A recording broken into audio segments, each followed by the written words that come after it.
Babae ka, hindi tagaluto ng pagkain nila. Babae ka, hindi tagagawa ng gawaing bahay sa kanila. Babae ka, at hindi mo obligasyon magpamilya at magkaanak. Babae ka, at hindi mo kailangan magmukhang mahina sa lahat. Babae ka, at hindi mo kailangan maging mahinhin para sa kanila. Babae ka, di man pumasa sa kanilang mapanghusgang mata. Babae ka, at hawak mo ang buhay mo, at hindi ang taong nasa paligid lang. Lalaki ka, at pwede ka magpakita ng emosyon. Lalaki ka, at hindi mo kailangan magpamilya para masabing ikay may ambag sa susunod na henerasyon. Lalaki ka, at hindi mo kailangan ipakita na kinakaya mo sa lahat ng pagkakataon.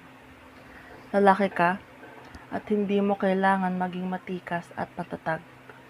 Lalaki ka, at hawak mo ang buhay mo at hindi ang mga taong nasa paligid lang.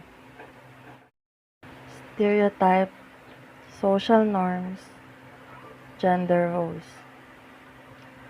Mga bagay na tila nagpapahirap sa ating lahat nang hindi natin namamalayan. Bakit ba kailangan ko maging ganito?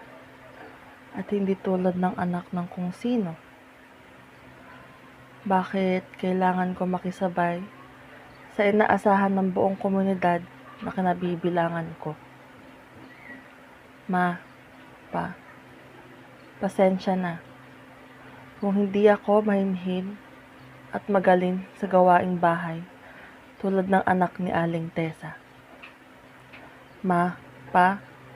Pasensya na kung mas mahilig ako manood ng barilan at patayan kahit hindi naman makakababae tulad ng mga drama.